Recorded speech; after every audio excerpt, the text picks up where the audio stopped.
Welcome to The Explainer. In a world that often feels like it's determined to pull us down, how do we actually build up our inner strength? Today, we're going to explore a really powerful, ancient method for doing just that. So let's start with a feeling I think we all know pretty well. That sense of being pulled down by the constant negativity, both around us and, let's be honest, inside our own heads. It's like you're being steered away from your best intentions by a current that's just too strong to fight. So here's our roadmap for this explainer. We'll start by really nailing down what this downward pull is. Then we'll get into how to build an inner sanctuary to protect yourself. After that, we'll cover the active path of study, visualize the whole process with a pretty cool metaphor, and finally, we'll look at the harvest of wisdom that this whole practice can yield.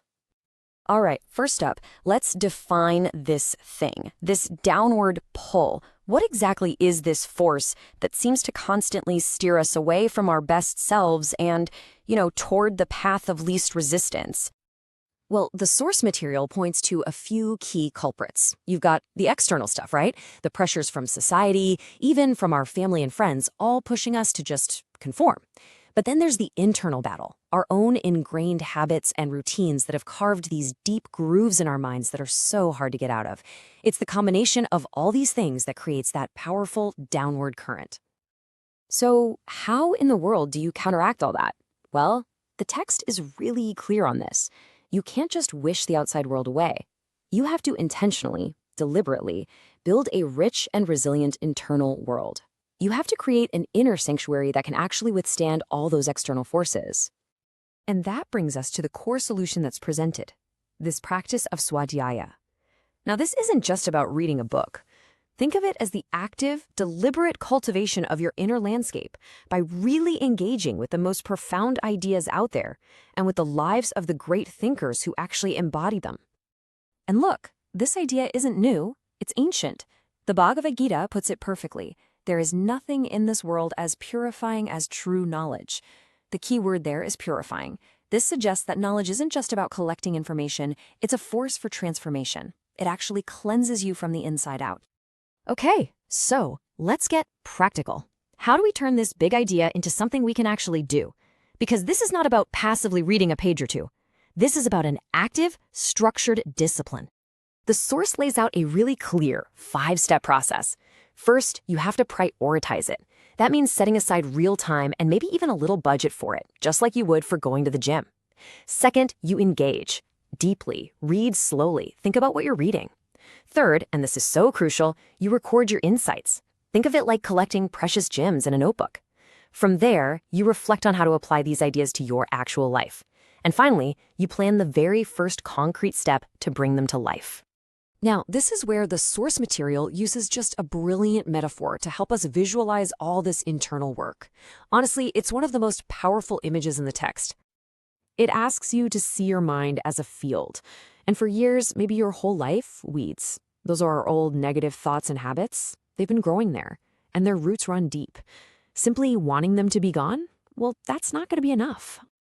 And this just illustrates the strategy so perfectly. You can't just focus on pulling weeds. You have to systematically displace them. You have to actively plant and nurture new crops. These are your positive ideas, your constructive thoughts, and you have to keep at it until they become strong enough to take over the whole field. You are literally transforming a weed-filled jungle into a cultivated garden. So the crucial point here is that this is not a quick fix. Just like farming, this is a long-term, systematic effort.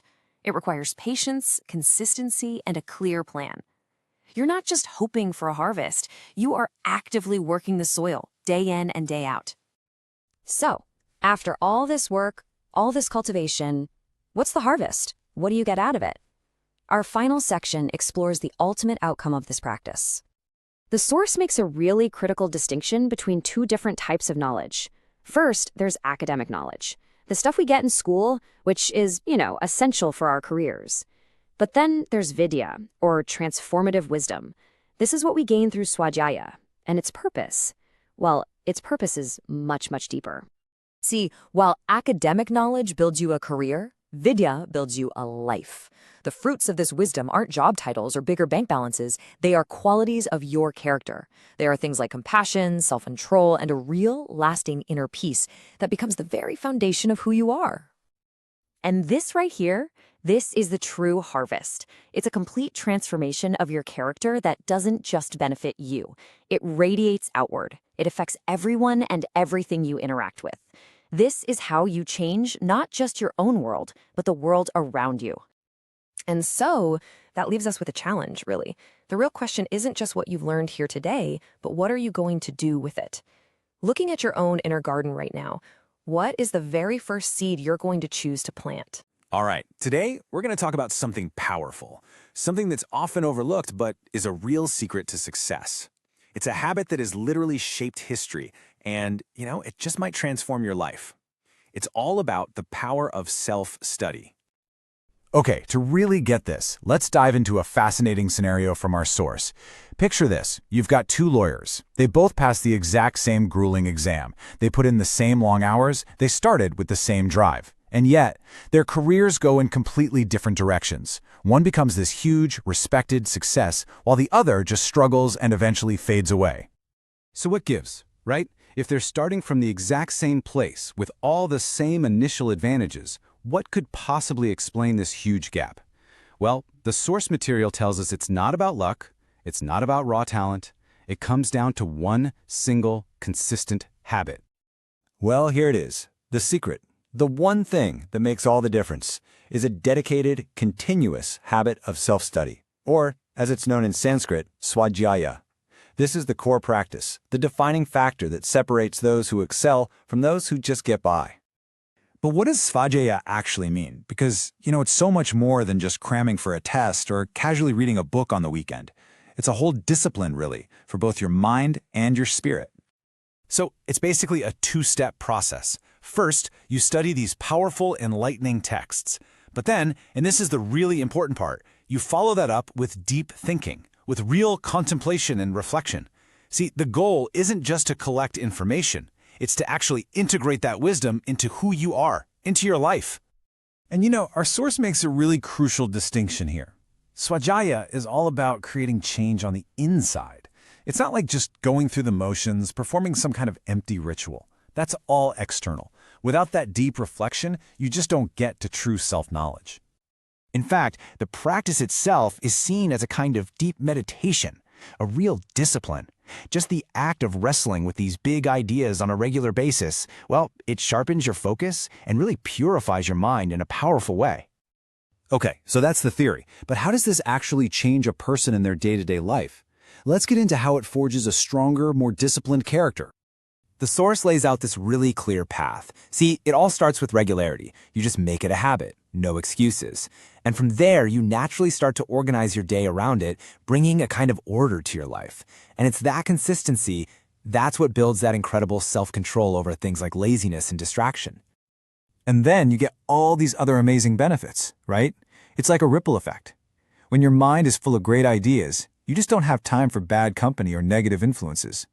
You find yourself beating procrastination because you have a clear sense of purpose, and you're building this positive, focused world for yourself. But this isn't just about personal self-help. Not at all. The power of this kind of deep self-study has literally changed the world. Let's look at some absolutely incredible examples of its impact on a global scale. Think about Mahatma Gandhi. His whole philosophy of nonviolent resistance, it didn't just appear out of thin air. It was born from his deep, continuous study of texts from completely different worlds. Hinduism, Christianity, Western thinkers like Ruskin and Tolstoy. He pulled it all together. And it's the exact same story with Karl Marx. He spent years, literally years, buried in books at the British Museum, diving deep into philosophers like Hegel and economists like Adam Smith. That intense self-study, that Swadhyaya, is what led to the theories that completely reshaped politics and economics for the next 100 years. And you see this pattern again and again, all over the world. George Washington, inspired by Enlightenment books on liberty. Lenin, putting Marx's work into action. Independence leaders in Africa. Revolutionaries in India. They were all powered by the ideas they found in books. Books were the spark. So here's the best part. This immense, world-changing power, It's not some secret locked away in a vault. It's available to every single one of us through what our source so beautifully calls our true friends. The Roman statesman Cicero, he got this perfectly thousands of years ago. He said, a room without books is like a body without a soul. He saw them as being that vital, that essential to life itself. And just listen to this incredible quote from the poet John Milton. He says, a good book isn't just ink on a page. It's the precious lifeblood of a master spirit. Wow. It's like the very essence of a brilliant mind, preserved forever, so we can connect with it across centuries. Our source gives us this amazing metaphor. Think about it. When you feel lost in life, when things get stormy and confusing, good books are like a lighthouse. They cut through the darkness and give you a guiding light, a clear direction. But maybe the most powerful statement of all comes from the Indian freedom fighter Lokmanya Tilak. He said he'd welcome good books even in hell, because they have the power to create a heaven in your mind, no matter what's happening around you. I mean, that is the ultimate transformative power we're talking about. And all of this really leaves us with one final, crucial question to ask ourselves. In today's world, we're just flooded with information, right? Endless distractions, constant noise. So where are you getting your nourishment from? What are you choosing to feed your mind, your consciousness? Because the answer to that question, well, it could change everything. Today, we're diving into something that feels simple but is actually a total game changer. We're talking about the power of reading. And no, not just as a hobby. We're going to explore how getting serious about books and studying can be an incredible source of personal power, and even the engine that drives a whole nation forward. So let's get into it. So, let me ask you something right off the bat. When you're facing life's battles, and we all are, what's your go-to weapon? What do you rely on? Maybe you think of money, or connections, or just raw talent. But what if I told you that the single most powerful weapon you can have is something you can build quietly, all by yourself? Here's the roadmap for today. We're going to start with the book as this personal inner sanctuary. Then we'll see how that knowledge unlocks real-world potential. From there, we'll zoom out to see how libraries can literally be the pillars of a strong society. And finally, we'll wrap up with some practical tips on how you can actually do this.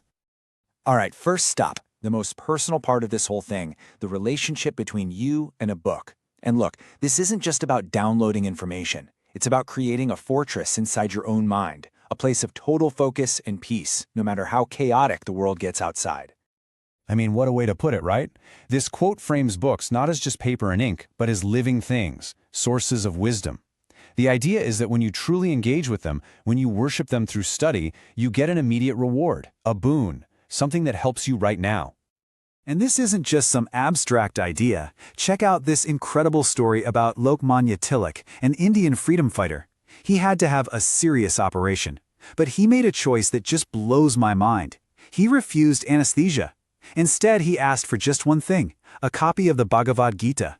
And as the surgeons were literally cutting into him, he got so lost in the book, so completely absorbed, that he felt no pain. He didn't even flinch. Tilak's story shows us something really profound. Deep, focused reading can be a form of meditation. It's a tool that lets you take control of your own mind, to build that inner sanctuary that can shield you from anything, even, apparently, extreme physical pain. That is the ultimate mental discipline. Okay, so that's the inner power of reading. But how does that actually translate to the outside world? Well, that inner strength becomes the key that unlocks your real-world potential and helps you change your life no matter where you start from. Let me tell you about two kids from completely different parts of the world, but with the exact same starting point. Over in the West, you've got a poor kid in Scotland. His family could barely make ends meet. And in the East, a poor boy in South India who was so desperate to learn he'd read by the light of public street lamps. So, that boy from Scotland? That was Andrew Carnegie. He came to America with absolutely nothing, got a job as a messenger boy, but he had a secret weapon. His boss had a library. And Carnegie didn't just read, he devoured those books. Then one day, there's this big shot meeting. A huge problem comes up and nobody knows what to do. Carnegie just calmly walks over to the bookshelf, pulls out a book, and flips to the exact page with the solution. That one moment changed everything. His self-education took him from messenger boy to one of the wealthiest people in history. And the boy under the streetlights? That was T.S. Mithuswami Iyer. He couldn't afford to buy a single book, so public libraries became his university. He studied so hard, so relentlessly, that his brilliance just became impossible to ignore. Eventually, the British government had to take notice, and he shattered all the barriers to become the first Indian judge of the Madras High Court, an incredibly powerful position. You see the pattern here, right? These stories make one thing crystal clear. It doesn't matter where you're from or what you start with. A real hunger for knowledge, when you actually act on it, is the single most powerful engine for changing your destiny. It's the ultimate ladder up. Okay, so if this works for one person, what happens when an entire society gets on board? Let's zoom out and see how creating access to knowledge through libraries can literally lift up an entire nation. Let's look at 3 quick, powerful examples. So Canada was hitting a wall. A lack of education was holding back their industries. The solution? A massive nationwide network of libraries. Then you have Japan, needing to rebuild and innovate at warp speed after the war. What do? They created an intense national culture of study built around their libraries. And in England, they saw a moral decline happening, fueled by cheap, trashy books. Their move? Use libraries to strategically point people toward more constructive, nation-building literature. And if you want to understand the scale of this kind of commitment, just look at this number, 5,000. 30 years after a library was built in Osaka, Japan, 5,000 people were showing up to read there every single day. And get this, the librarian there said the demand was so crazy that people who couldn't even get a seat inside would just stand outside on the street reading. That's not just a reading habit, that's a national obsession with getting smarter and building a better future. And this has very real, tangible results for everyday people. In England, there was this young unemployed guy named Backbell. He used his local library to teach himself everything about electronics and radio engineering completely from scratch. He went from being unemployed to having highly valuable skills using only public resources. So here's the powerful claim our source makes based on all this. Because of this amazing system of accessible knowledge, the average citizen in England ended up with more practical, real-world knowledge than university graduates in many other countries. Just think about that. That's the staggering power of a great public library system. So we've seen the power it holds for you and for an entire society. Now let's bring it all the way back home. How can you actually apply this? Because it's not just about reading more pages. It's about reading the right way. Okay, this is absolutely crucial. Not all reading is good reading. You've got 2 kinds of books. On one side, you have books that build. These give you new ideas, help you solve problems, they make you a better person. But on the other side, you've got books that harm. This is the junk food, the sensationalist stuff that the source warns can actually be more damaging than not reading at all. The choice of what you read is everything. So how do you build your own inner library of the good stuff? It's pretty simple. Step 1, treat books like a necessity. Budget for them, just like you do for food and rent. Step 2, read to use the information. The point isn't to have a pretty shelf, it's to understand and apply what you're learning. Step 3, make it a non-negotiable habit, part of your daily or weekly routine, period. And finally, the most important step of all, take what you learn and put it to work. Use it to build yourself, your career, your community, the world you actually want to live in. Look, at the end of the day, every book is a tool. It's a collection of wisdom and plans and ideas just sitting there waiting for someone to pick it up and use it. The knowledge is out there. It's more accessible than it's ever been. So really the only question left is the one for you. With these tools in your hands, what world will you build?